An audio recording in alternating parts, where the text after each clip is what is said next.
UK and the USA. He teaches creative writing at Ashoka University, where he is also the co-director of the Ashoka Center for Translation. He is the books editor at Scroll.in. I would like to invite, okay, they're all here. So I'm handing the floor over to Arunava and the delegates. Thank you. Thank you. Hi, Jedi. Hello, Shanta. So good to have both of you here. For those of you who may have been listening to Jedi's and Shantata's conversation yesterday, you'll already know a great deal about a fascinating literary life. Meanwhile, Jedi has run away. But, well, we'll find it. We are here to talk today a little bit about the work of Tukaram, and most importantly, to listen to translations of his Bhakti poems. So I'm going to start, Shantatai, by asking you to tell us a little bit about Tukaram. Yeah.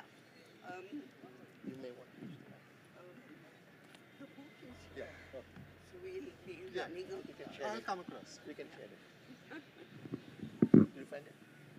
it. One of the great things about the Bhakti Marg is that it's supposed to be only about Bhakti, right?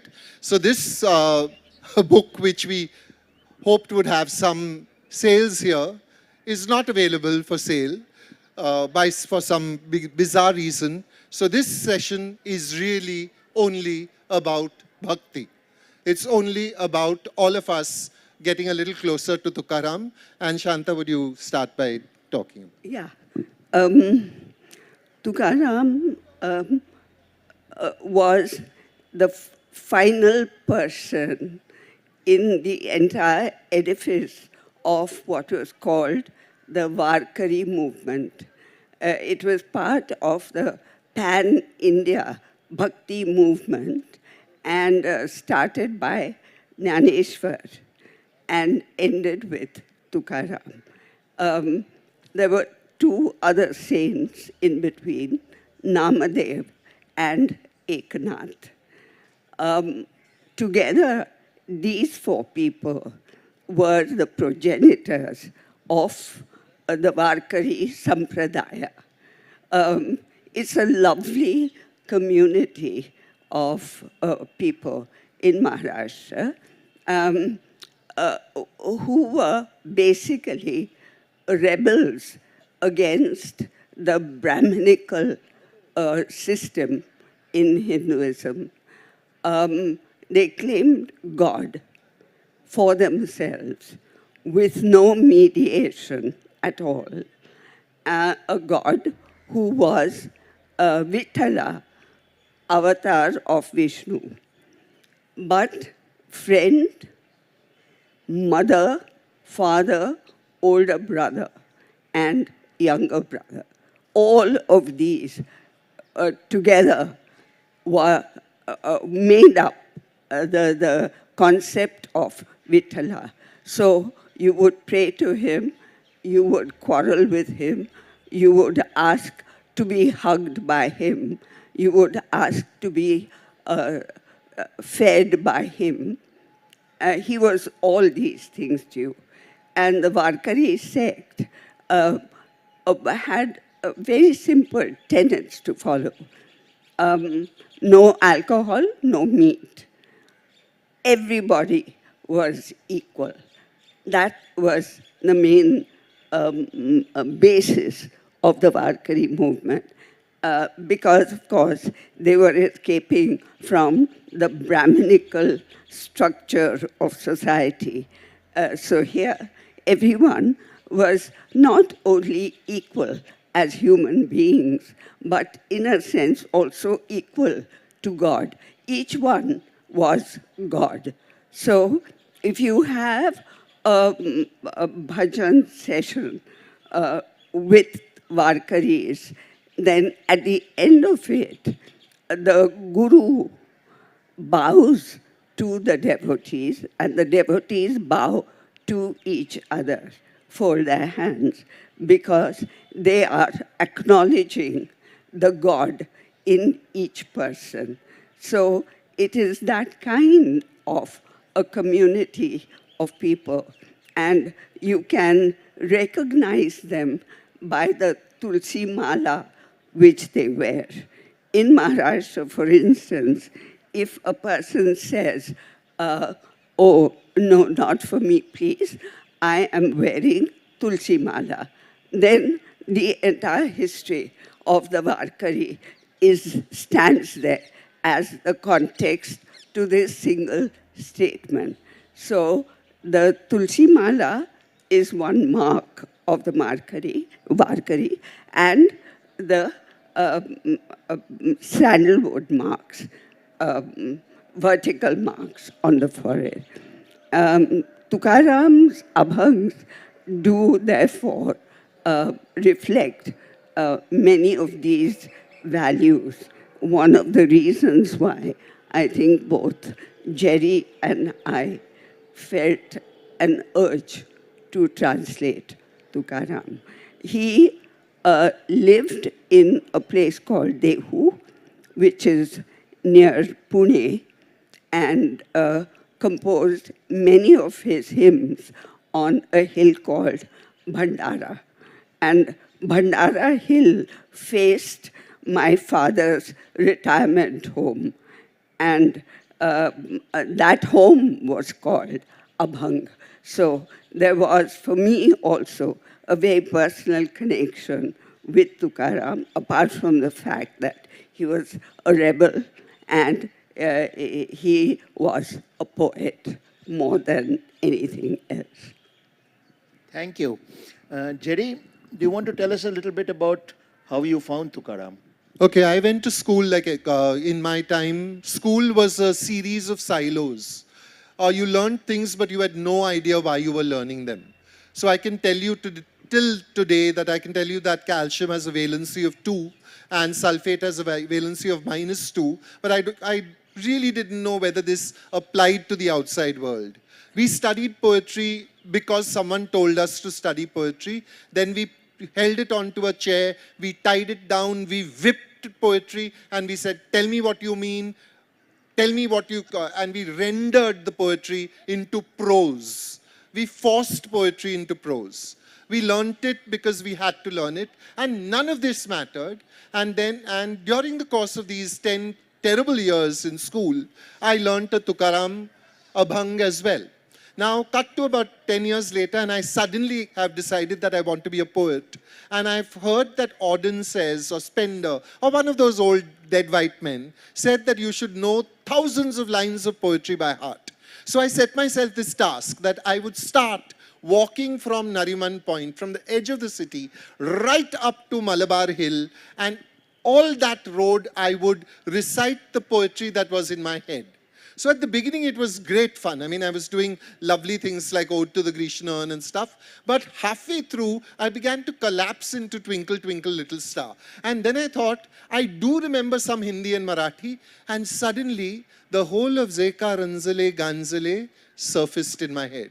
Tosi mane jo apule, tosi sadhu olkhava, devate techi zanava, mrudd sabhaya navanita, taise sajjanachi chitta. Where it was just coming back, flowing back from some memory inside my head. And I thought I should read some more of this. I should revisit who this man is. And like so many things that we plan to do, I didn't do it, of course.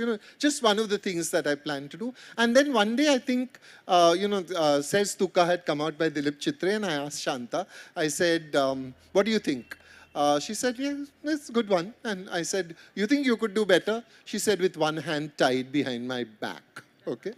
Okay. Yeah. So that also I thought, wow, Sheru ever. Like Sheruni, she will just chiro fado this one. Yeah, great fun. And even again years later, she gave me a Tukaram Sarth because I was interested and she knew I was interested. My sister and I began reading a Tukaram Abhang every night. And then I was reading the Sankshapes, which are at the bottom. Then I realized the Sankshapes are stupid. I can figure this thing out. I just have to work a little harder at it. So I was starting to figure it out. And I was falling in love with the sounds. And Ranzale Ganzale came back. Rusted, worn out people. Those nursers, Ranzale, Ganzale, rubbing against each other.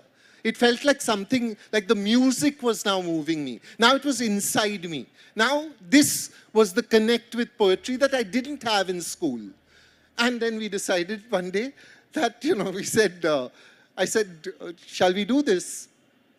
And we decided 50 poems. And of course, you will see if you buy the book that it is, Tukaram is there up front. Next comes Shanta Gokhale's version, and then comes my version. So there are three versions of Tukaram on every page, right? And there is space for you to write your version if you disagree with us. So how did this particular book come about in this structure where, if I may spill the beans, you are being much closer to Tukaram than anybody else, and Jerry is being much closer to, well, Jerry. But everybody is still Tukaram. Structure, okay. To begin with, Jerry said, let's do this together, he and I together. And much as I love you, Jerry, I said, you are a poet, I'm a translator. And I don't think the twain will meet very happily in translation. So better, let us have a jugal bandi. Tukaram is the bandish. You do your elaboration, I do mine. Mine will be very much word-to-word translation, and that you can take off as a poet, because poets have enough of an ego that tells them that they are equal to anybody born before or to be born later. So I said, fine, he can do that, and I will plod along with Tukaram with my translation. Shantata's revenge is terrible, Jerry. But then, see, the Tukaram Gathas, there are several editions of it. And he finally bought himself one. And mine, the numbers of the abhangs didn't match. And we were doing this during lockdown. So although he came across with his mask on and sat 6 feet away from me, much of our work was done over emails. So I would say this abhang, he would look it up, and he said, no, it's not that, it's this. So finally, we realized that. So the gathas are disorganized. There is no chronology. There is no scheme, overall scheme at all. So when we decided to do the 50 abhangs, we didn't think that they should just be scattered out. That there should be some basic narrative that will guide the reader into reading Tukaram. And so we have these 3 sections. The first is, what is it? Poetry. And then Tukaram and the world. And God. So these are, of course, it's an overlap, all 3 sections, because ultimately it is devotional poetry. But to some extent, you see how many aspects of the world come into Tukaram's poetry. And it helped us also to think about what to select, because selection was a huge project. Jerry had finished reading 500 abhangs by then, and he made his choice from those, leaving me 3,500 to read and choose from. So I think generally our way about it was, do not choose things which have the devotional tropes, so to say. There are those throughout Tukaram, as throughout any saint poetry, ways of talking about devotion, and it can become very repetitive. So we were looking for that unique mark in each abhang, which would set it apart from the next and from the next. So we managed to get a kind of range that covered his range of writing. So we had that structure in place. We had a method for selection, and then because his little interpretation at the bottom was, as he said so passionately, not satisfying him, I would supply a paraphrase. What was the word you used for it? The sunk shape. No. The sunken shape, yeah. Sunken shape, he would call it, which, of course, I didn't catch the first time the email came. Send me the sunken shape. So I said, excuse me, what is that? So he had to spell it out for this rather uninformed woman that he was working with. And he settled with paraphrase. So paraphrase went to him, from which he could take off. And then I settled down to my version. And then we exchanged versions. But strangely, I went back to our correspondence. Neither you said a word about mine, or I said a word about yours. What was the exchange about then? It was just, I am sending you my version. And from him, here's mine. That was it. There was one point when, I'm a one-track person. I take on a project, and till it's through, I don't look right or left. Jerry has 3 brains, or maybe 4, I don't know. Each brain is on a separate track. So at the time that we were working on Tukaram, he was also working on his novel. He was also working on a book on gallery Kemold.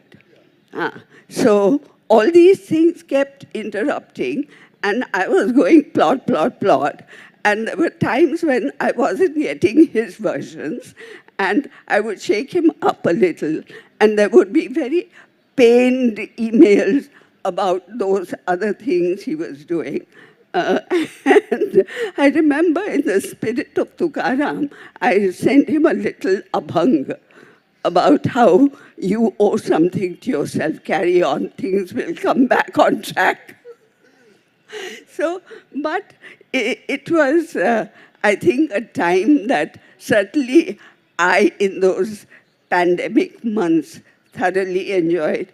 What better than to be with God, so to say, and collaborate with someone who has another kind of spirit altogether. And 3 more brains. Yes. Do you have a completely different version of how it happened? You know, I have decided that Shanta has the correct version, and that if you have another version, you shut up. Okay, like you keep it for your autobiography where she can't take off your pants in public. So I'm just going to say that is exactly what happened. Much as I would love to hear much more about this, but we are in for a real treat now. We're now going to listen to the 2 translators, or the translator and the poet, now actually read out their work. 10 abhangs each will read their own version, or are you swapping? You'll read both versions. Do you want to go and sit next? Yeah. That might be easier. And we will, after the 9th, here, take the chair, we have a chair. This is so much better. We have a chair. Doesn't it look nicer? No. Both are gone. And after the 9th abhang, there's also a little surprise which I'll not tell you about right now. You'll know. Please, over to you. You go first, Jerry. No, thanks. This is from the section Tukaram and Poetry. Words strung together don't make the cut. Poetry speaks with the tongue of art. It's all about truth, truthfully sought. The truth of experience gives poems their weight. The heat of fire melts ornaments. A touchstone reveals what lies at the heart. Says Tuka, no need for further talk. It's here and now. Let's have it out. My version of the same one. The right words in the right order, that's not enough for poetry. This goes beyond language.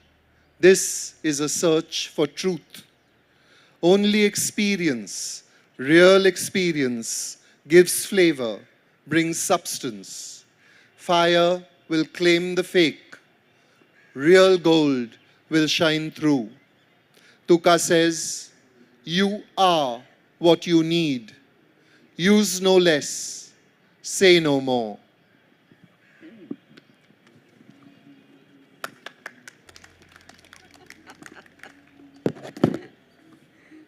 Okay. What's the next one? Two. No. Here. At flat number. Yeah. This is a huge favorite with both of us. And I think anyone who hears it, especially in the original, despite all the efforts that two of us have made, the original stands brilliantly radiant. We've done our best. Words are the jewels that fill our homes. Words, the tools we put to the test. Words are our breath, life of our lives. The wealth we offer the world as gifts, says Tuka, behold, the word is God. To honor the word is worship. You know, when I read this, for me, immediately St. John's Gospel came back. Behold, the Word was made flesh and dwelt amongst us. And the Word was on the darkness of the waters, and the darkness knew it not. And here it was again. It's so lovely and so wonderful to be greeted by St. John's Gospel in the middle of Tukaram. May I read mine? Yes. Yeah. Sorry. No, that's all right. It's page 41. I'll get it.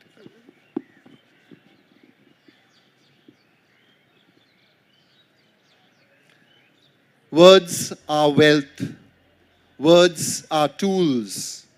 Words, life of our life. Words, the wealth we offer the world. Tuka says, the word is God. The word be praised.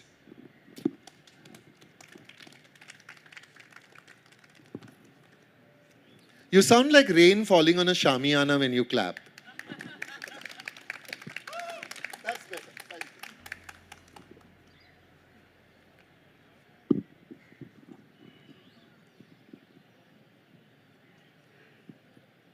Yeah.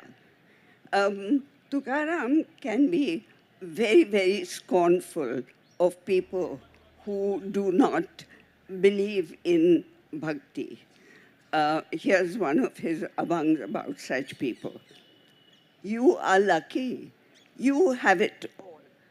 Hands to work, legs to walk, ears to hear, tongue to laud, eyes to gaze on the image of God.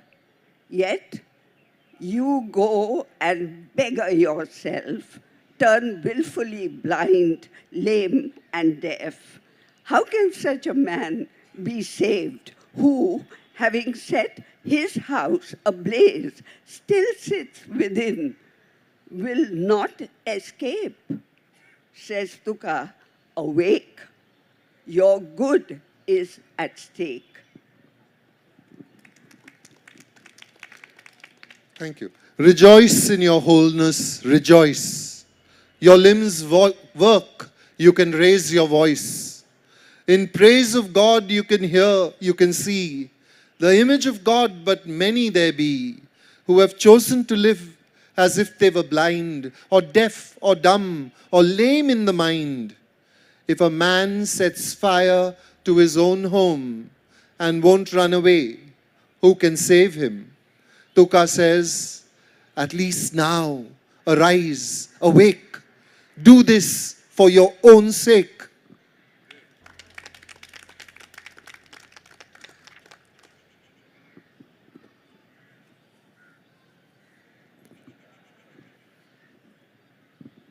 This is another one full of irony.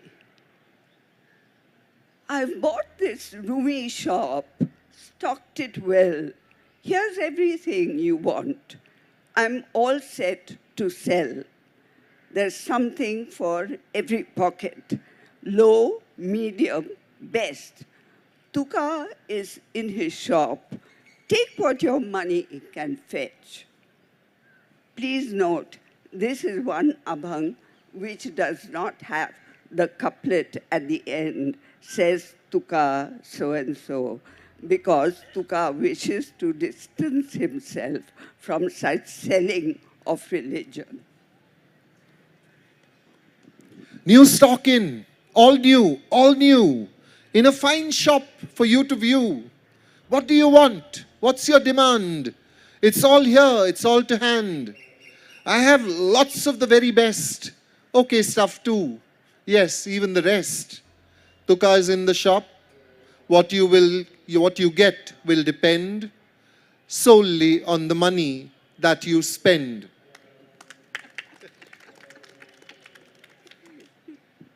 He put his heart into that.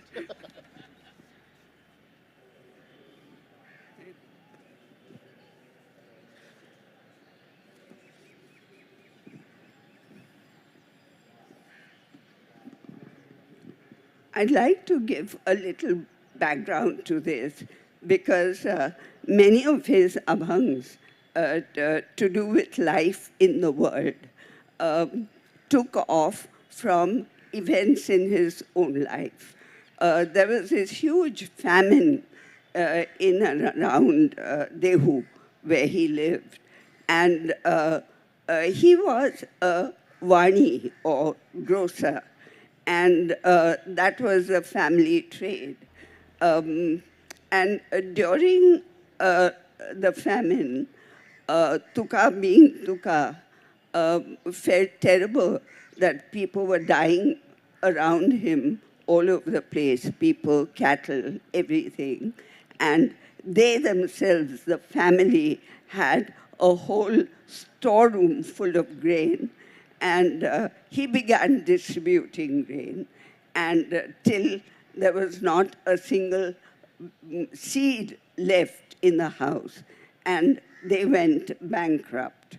So this is written on the back of that famine and that bankruptcy. Good thing I'm bankrupt, down and out. Good thing this famine has struck me down. Hardship had made me turn to you. This world and its life I've vomited out. Good thing my wife is a terrible scold. Good thing I'm thoroughly shamed in the world. Good thing I'm tortured by people with taunts. Good thing I feel no shame at all. Good thing I'm left without cattle or wealth. Good thing I'm at your feet all day. Good thing I rebuilt your shrine. Good thing I neglected children and wife, says Tuka. I observed Ekadashi right, fasted and kept awake all night. I love this poem because also you can read it as a terrible complaint, and the sadness of Ekadashi, one should fast, but he's not fasting, he's starving at this point. He has nothing to eat, and he's telling God, I fasted, when actually he meant, I'm starving. I am bankrupt. Thank you for that. The famine torments me. Thank you for that. The world sickens me. Thank you for that. I am a laughing stock. Thank you for that. My wife is a shrew. Thank you for that. Money gone and livestock too. Thank you for that. I have no shame left. I'm glad of it. I am at your feet. I neglected my family to restore your temple. I'm glad I did. Tuka says, I celebrated Ekadashi just right. I fasted and spent a wakeful night. I have to say sorry. I have to say something about that line in Tukaram, the wife being a shrew. The wife was not a shrew. Point is that her husband was away at the feet of Vithala, and she used to call him Karatondya because she so hated this god who took her husband away, and not only took him away, but left nothing for her and her children to eat or clothe themselves with. And so, like women who scold their husbands for practical reasons, the world thought she was a shrew.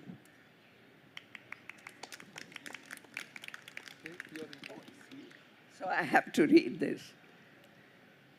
The next one is something which I felt most helpless translating, because very often what you miss out when you're translating poetry is the sound of words.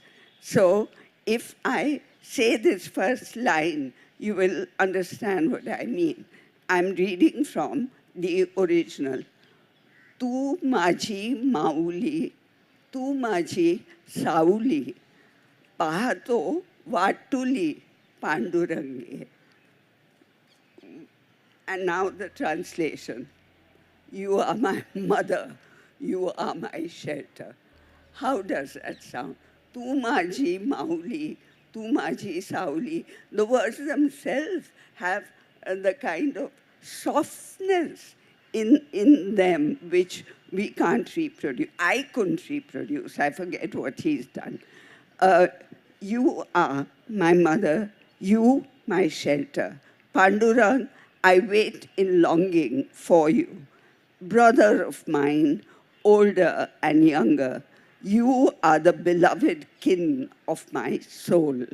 Says Tuka, my life is with you alone. Beside you, all else is barren. You are my mother and her breast. You are the shade in which I rest. You are the one I wait for, you Panduranga friend, revered elder, younger brother, your family. Tuka says, my life is with you. The rest means nothing.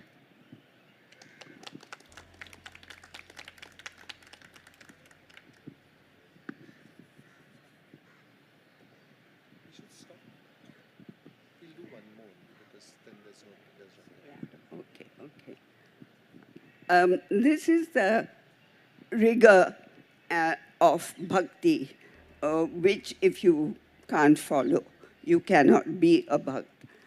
Devotion is baking bread on a stake. The rarest warrior will submit to its call.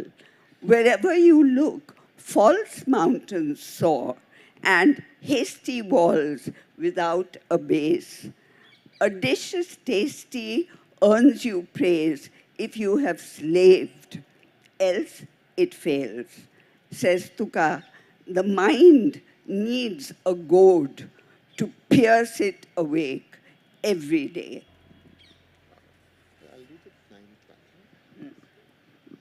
So say it's not the same.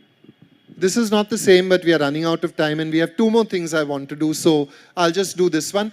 We both love this poem because it says, "Lahanpane dega deva," which means make me small, God. And in a time when everyone wants to blow themselves out of proportion, we need to go back to Lahanpane, smallness. Humility is good, my Lord. You make no enemies. A deluge uproots trees, but spares the lowly reed. Breakers come, the bulrush bends, the breakers pass overhead. Says Tuka, at your feet, might loses power, suffers defeat. Thank you very much, and now we have our surprise. But we will come back to you after the surprise. Thank you. I don't know if any of you or some of you know this, but another translator of Tukaram's works, a few years before Jerry and Shanta was a man named Rabindranath Tagore, who translated him into Bangla. And it's my pleasure to invite Ruupsha Dasguupta to come and read some of Robi Thakur's translation. Yes, yes. I just wanted to say, one of the things that I believe is that we need to listen to Tukaram in like 10 languages, okay? And so when this was being planned, I called Malvika Banerjee and I said, and Rabindranath Tagore has translated Tukaram into Bangla. And she said, really? And I said, of course he has, go find out, okay? And she called up other people in Calcutta. I was on a limb, huh? She's like, I was guessing that if Tukaram was that important, Tagore would not have neglected him. And 2 people in Calcutta said, no, he's done Andal and Kabir, but he's not done Tukaram. But they're good academics, good Bengali academics, woohoo Bengal. And so they went and found out from Vishwabharati, and lo and behold, the word is God, and the word is Tagore, and he has done Tukaram, and here they are.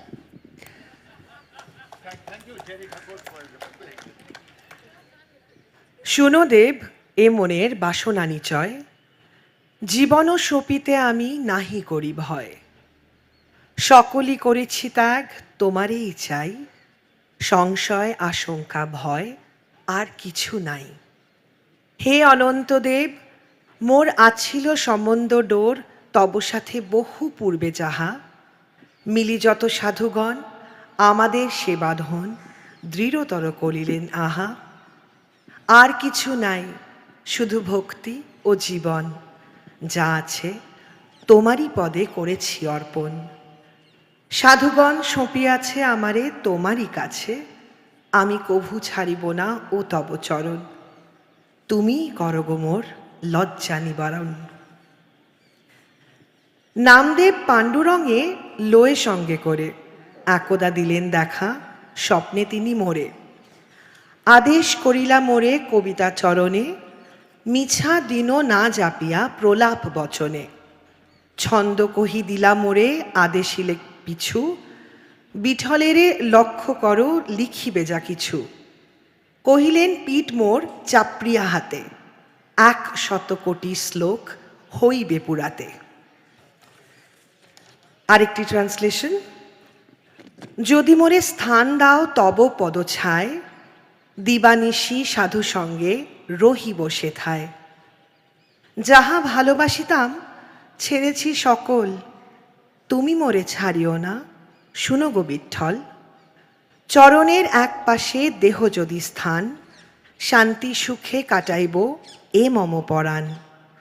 নাম দেবে মোর কাছে পাঠালে স্বপনে, এই অনুগ্রহ তব গাঁথা রহিল মনে। Thank you very much. Now we're going to actually do Marathi in Calcutta. So everybody on your feet. Come on. Everybody get up. Get up. Get up. Perfect. Hey, it's actually Chiro. Oh, I thought I saw a friend and I thought, my God, that looks so much like Chiro. I'm going to take a picture and show Chiro. And then it turns out to be Chiro. Ma'am, come on, up on your feet. Okay, we're all going to do an abhang together. We're going to recite it together. You don't worry about the meaning. We'll tell you the meaning later. We'll just do the sound right. Okay? Okay? Yes. Give me an okay. Right. Zeka ranzale ganzale. तोसी मने जो आपुले तो ही साधू ओळखावा देवते तेची जाणावा मृद सभाय नवनीत तैसे सज्जनाचे चित्त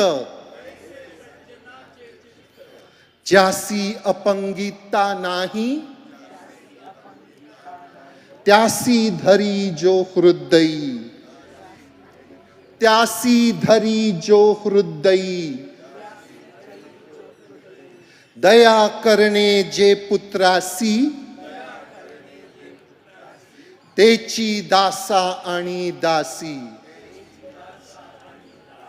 तुका म्हणे सांगू किती तोची भगवंताची मूर्ती.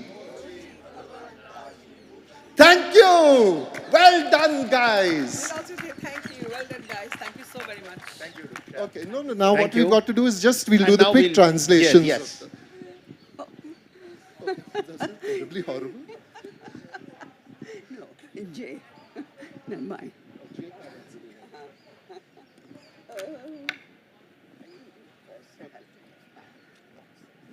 As you can tell, this is where I began with Tukaram. So here we go. How do you tell a saint? Look for one who takes as his own the overborne, the outworn, and the forlorn. Know that this man is an image of God. His mind is as soft as butter, inside and out. To his heart he holds the lowborn, the baseborn. His slaves and his children are as one to him. Tuka says, I can go on and on, but this is the embodiment of God. Like, do you remember Vaishnava Janato Tene Kahiye Je Peed Parai Jane Re? The same thing. It's so lovely, you know, that Bhakti runs like this rich river through our tradition, reminding us of our duty to each other, our common humanity, the joy that we must take in nurturing and holding each other. Thank you so much. Not Okay, do we have Yes. time for questions? Yes, we do. We have some time for questions. Thank you very much for that lovely reading of Tagore's. She's busy passing on papers. Thank you so much for that lovely reading. Yes, we're ready for questions, or rather, Jerry is ready for questions. Shush.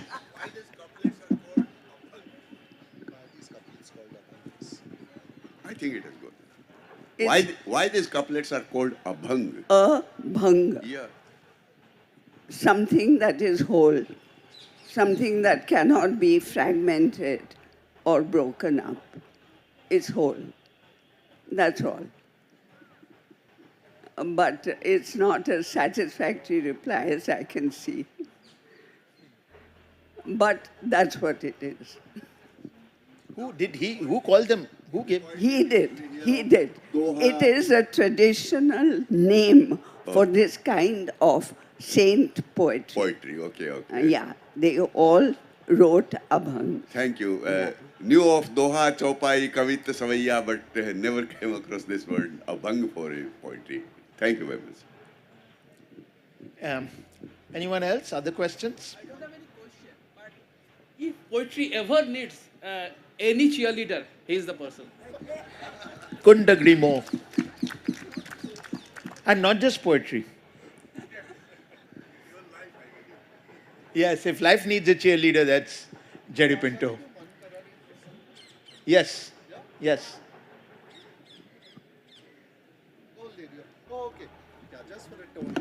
Okay, for a tonal change, there is Tukaram putting himself in the place of an old lady who is suspicious of her daughter-in-law, which I think is just great fun. No. Yeah. Okay. Yeah.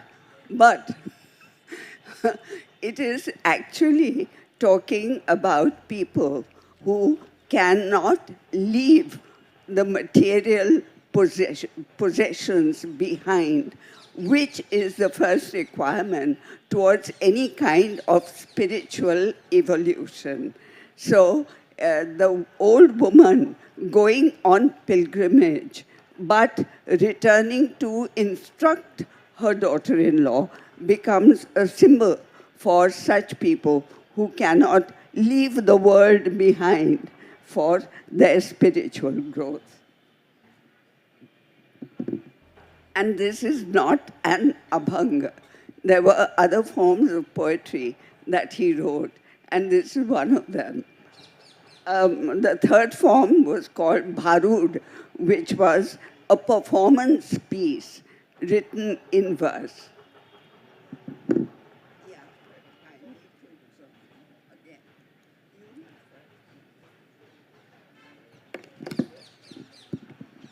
Daughter-in-law, pay heed to what I say. Go easy on the milk. Don't use too much dahi. Do you think mother-in-law was off to Pandharpur? Oh no, she turned back at the border of the village. Listen well, my dear, she said before going. That basin may be cracked, but look after it. My stack of cowpats, leave it alone. That pot of vermicelli, hands off. It's for making kheer. I worry about my things, you know. If a sadhu comes to the door, say she's gone on a pilgrimage. Eat in moderation, not too much rich food. Daughter-in-law replies, everything you say is right. Now go on your pilgrimage with an easy mind. Don't think of what you've left behind. But these very words sow seeds of doubt. Waiting for me to go is she. Why should I go on pilgrimage?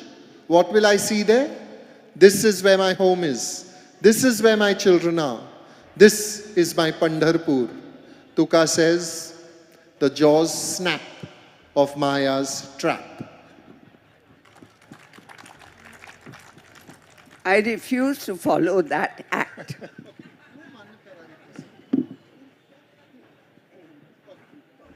All right. Yes, do you have something to? Yes. Actually, she said she has a problem regarding the translation of Mauli and Shauli. So, Mr. Pinto, do you have the same problem? Have you faced the same problem regarding this Mauli and Shauli?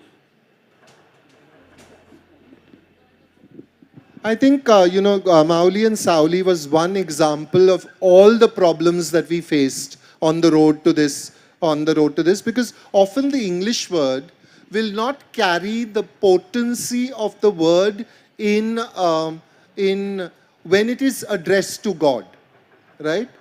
So Daya Sagar. If I say ocean of kindness, it just sounds overblown. But Daya Sagar is a very potent word when you're talking about God in an abhang. So Mauli and Sauli is just one of the men. See, Mauli, the whole word is soft. Sauli, the whole word is soft. The whole effect is like a comforter. It's like cotton wool wrapping you around, wool on top of that. Mother has a the inside it. It immediately stops working. I experimented with mummy, with mommy, with things like that. But they have different rhythms and they have different connotations. So mother is what is intended, but Mauli will never translate here because I do not think English conceives of the mother as someone into which you can nuzzle and who will protect you with everything in her warmth. That's what Mauli has for me. So you are failing all the time. You are losing all the time. But what you are gaining is huge. I'm not saying that we have done huge translations. I'm saying, and I'll only talk about my tradition because now it is dangerous to talk about other people's traditions.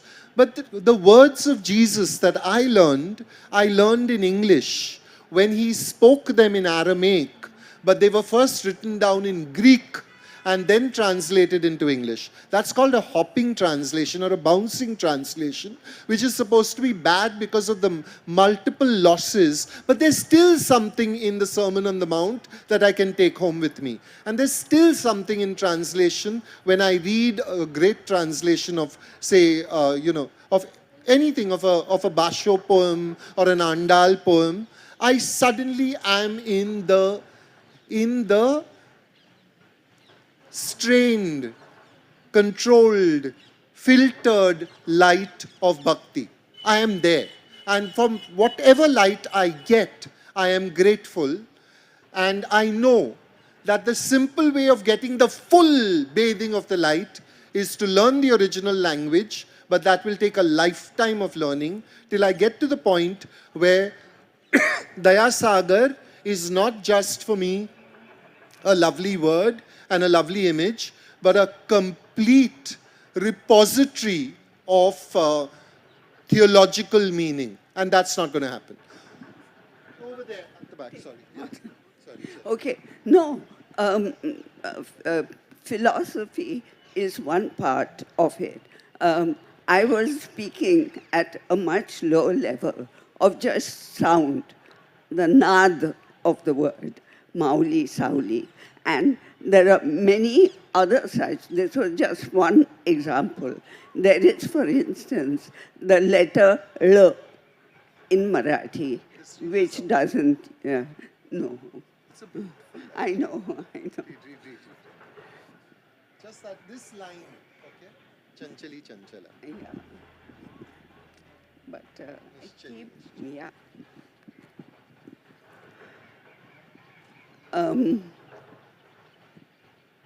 No, this is the bit. Marathi, like many Indian languages, is onomatopoeic.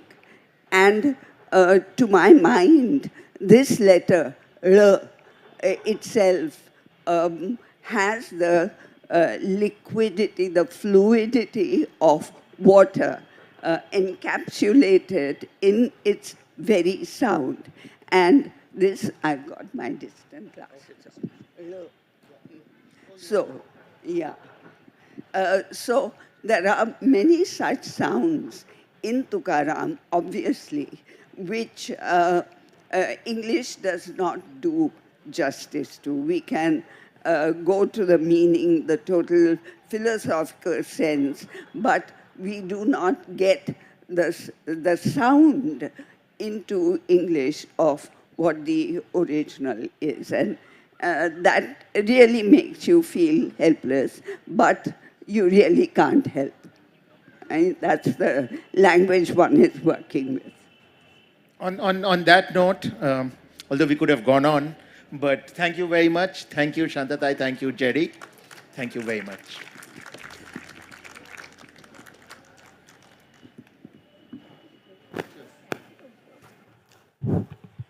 That was a great session. Please, can we have